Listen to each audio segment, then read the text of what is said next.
What's going on, everybody? KingofDragons 5000 here, coming at you with another figure review. Today we'll be having a look at the McFarlane Toys DC Multiverse Superman Unchained Armor. And so here we have the Superman Unchained Armor posing out of the packaging. Before we take a look at the figure, let's actually take a look at what he comes with. He does come with the wings if you want to count those as an accessory. I'm going to go ahead and count them as part of the figure, so yeah, he does come with wings, which do look nice and they do fold out. They're articulated, so I do like that. But we also do get the McFarlane DC stand, which is the same stand we've seen with every other figure except Superman so far. Other than that, the Unchained Superman armor doesn't come with anything else, unfortunately. So let's actually get right onto his details. So here we have a closer look at the Superman Unchained armor, and there's things to like about this figure, I'm not going to lie, but I have to point out my number one contention with the figure, and everyone I've talked to agrees that this is probably the only low mark on the figure: the helmet. There's something about the helmet that just doesn't mesh with the rest of the costume. It might be the colors. He does have a lot of nice reds, blues, and blacks on them. We just don't see too much silver throughout his costume, so why does he have this strange Voltron-esque Gundam-style head? And I think this throws it off a little bit. You can see he does have yellow eyes, which those are done nicely. This part of the armor here looks like he's smiling. He has a really big smile separated by his Spartan-like armor, and then he has a Gundam goatee. Yeah, so this head, it's accurate, but I'm not a fan of it, and I know a lot of people aren't either, and that smile looks even bigger from the side now. Oh my god, I can't unsee the smile now. Oh well, but again, it's sculpted and painted really nicely. I do like it, but I don't like it in conjunction with the rest of the costume. I would like to see maybe an unmasked version of this. We can omit the helmet because that's probably the only thing I don't like about it. Taking a look at the rest of the figure, again, it's done beautifully. McFarlane has sculpted this really wonderfully. You can see the S is done really nicely. The S is actually one thing that's really hard to get done right. Is it accurate to the classic Superman S? No, not at all, but it is a Superman S that you can recognize. We do have some nice armor bits right here, which are painted in a really nice metallic blue, so I do like that. Actually, I think it's metallic blue with black painted because some of the paint has actually scraped off. Not on this side, but it has scraped off on that side, and you can see underneath it is blue plastic.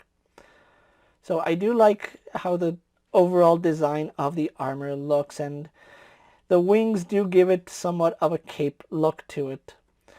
You can see right here these shoulder guards do form what would be his cape, and then the wings kind of do flare down like an actual cape, so that looks really nice. We do have a little bit of silver back here, but it's not enough to make the helmet silver. Really do like the armor bits right here on his arm. They do match really nicely, especially when you look at how it's layered right here, and it continues that same motif all throughout it. We also do get some designs right here, which kind of look like the Blue Beetle armor right here. Speaking of that, I kind of really want to see McFarlane's take on Blue Beetle. Hopefully they get around to it. Really like the belt. You can see it still has the Superman pentagon right here, but it is missing the S. It does come down in a sharp point, which the blacks are actually done really well on this figure, as well as the reds, the blues. Everything on this figure pops out and it looks really nice. I do like the armor plating right here on the legs. You can see most of the armor is up here in the front. We do have like the ties and clips that would go around here, and then what I can only imagine would be a black undersuit, quote unquote. Then we also do get his greaves right here, which are done in this really nice glossy red. And then we do get some texturing right here on his calves. So overall, McFarlane has done a lot of detail on this figure. Now again, the only thing that doesn't sit well with me, and a lot of people I've actually talked to, the helmet. The helmet is the only thing throwing off the look of this figure. Other than that, beautiful sculpted detail on him. So what we're going to do now is get him posed with other figures you may have in your collection. Here we have Superman Unchained posed next to a Marvel Legends Cyclops and a DC Multiverse Superman by Mattel. Here we have the Superman Unchained armor posed next to a WWE Elite Scale figure and a Mezco 1/12 Collective Popeye the Sailor Man. And finally, here we have the Superman Unchained armor posed next to a Lightning Collection White Ranger and a Star Wars Black Series Mandalorian. So with the comparisons out of the way, let's actually move on to his articulation. Now, the Superman Unchained armor does have a double ball joint in the head. Yes, it is double ball jointed. I did take the head off just to see how it works. And it is a double ball joint, so we get a lot of good range there. Can look up to about there. Can only look down to about there. We do get some nice head tilt, and that works really well. Does turn left and right. I did have to pop the head off and just work that joint in because it was resisting me. Every time I would turn it, it would just go back to neutral. So do be aware of that you might have to pop the head off and put some shock oil under there, or even some dishwashing liquid to get to move. We do have a ball joint here in the shoulder, although it's not the best that we've ever seen. It does rotate a little bit in that joint. It does go out to about there. Would do a full 360, however, the armor does jut out to the side, so that is a little bit unfortunate. He does have a swivel at the bicep. Single bend at the wrist, unfortunately, but we do get 90 degrees. We have a ball hinge style wrist, so if you have that joint properly, we do have in and out movement. Move it, we have up and down. And of course, it is going to be hindered by this piece of armor right here, so do be aware of that. We do have a ball joint right here in the torso, which doesn't work too well on its own. We do get some slight side to side, really nice rotation. Combined with that with his lower ball joint here, it does go back to about there, goes forward to about there, so really do like that. Taking his wings off really fast so I can show off the articulation there. They do peg onto his back with just straight pegs, and then they do rotate and hinge, so it is like a Revoltech style joint on his wings. Legs do kick forward surprisingly well. I do like the range they have there.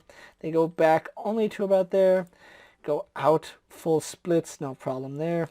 We do have a thigh swivel up high, which does rotate a little bit. Double bend in the knee, going to about there.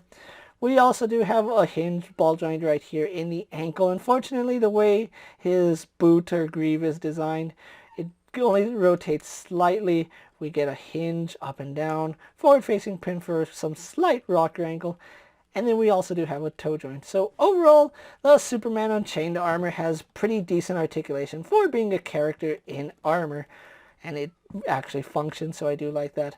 So with that out of the way, guys, let's get him posed for my final thoughts, and then we'll wrap up this review. And so here we have the Superman Unchained armor posed for my final thoughts. And overall, I really do like the way this figure came out. This is actually a really good example of what McFarlane is doing with the line. Everything on this figure is unique. There are no shared parts from this figure and other figures in the line. Everything on the Superman Unchained armor is uniquely sculpted, and it looks beautiful. I really do love the way this figure looks. Even on his own standalone figure, he looks amazing. This is a really good figure, with the exception of, in my opinion, is the head. I know it's source material, but that head sculpt just doesn't work with the armor. There's something about the silvers and how jarring it is that it doesn't mesh well with the outfit. Other than that, I still think this is probably one of my favorite McFarlane DC figures that we've gotten. Everything on this figure is done well. The blue is a really nice metallic sheen. The red on it is vibrant, and it is really glossy, so I really do like that. If you can find the Superman Unchained armor, I highly recommend you pick it up, especially if you're a fan of Superman or just want a really interesting Superman in your collection. Now, I know McFarlane isn't the best in scaling. However, being an armored suit, I can actually see this being bigger than most of your other figures in the line, and it working because it is a suit of armor and it looks good. What more can I say about that? If you are looking for the Superman Unchained armor, it is starting to hit stores right now, such as Walgreens, Walmart, Target, and wherever else you get figures. I was lucky enough to pick up my Superman Unchained from my local comic book store, so huge shout out to Asylum Comics for getting this out to me so I could review it for you guys. If you are going to pick this guy up, he will run you about $20, which is a really good price for a figure that uses this much plastic. With that being said, guys, I'm King of Dragons 5000. Don't forget to like this video, leave a comment, subscribe to my channel, go check out all my other action figure reviews as well as all my other DC Multiverse videos. Hopefully you find them informative. As always, if there's a figure you would like to see me review, let me know down in the comments, and if it fits in my collection, I'll definitely have a look at it. While you're at it, don't forget to check out my Instagram account for new and exciting action figure photos, and as always, ring that bell to be notified every time I upload a video. Until next time, guys, I'll see you later. Take care, everyone.